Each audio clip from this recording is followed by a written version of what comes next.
പ്രിയ കൂട്ടുകാരെ, ഇന്ന് നമുക്ക് കോൾ ഔട്ട് എന്ന ഇംഗ്ലീഷ് വാക്കിൻ്റെ അർത്ഥം നോക്കാം.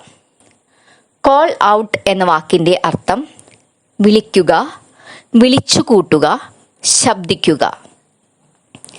ഇനി ഇതിനൊരു ഉദാഹരണം പറയുകയാണെങ്കിൽ, he had to call out for help. ഇതിൻ്റെ അർത്ഥം അവന് സഹായത്തിനായി വിളിക്കേണ്ടി വന്നു.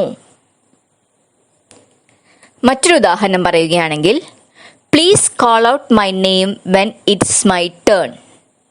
ഇതിൻ്റെ അർത്ഥം എൻ്റെ ഊഴമാകുമ്പോൾ എൻ്റെ പേര് വിളിക്കുക. കൂട്ടുകാരെ, ഒരിക്കൽ കൂടി പറയാം. കോൾ ഔട്ട് എന്ന വാക്കിൻ്റെ അർത്ഥം വിളിക്കുക, വിളിച്ചു കൂട്ടുക, ശബ്ദിക്കുക.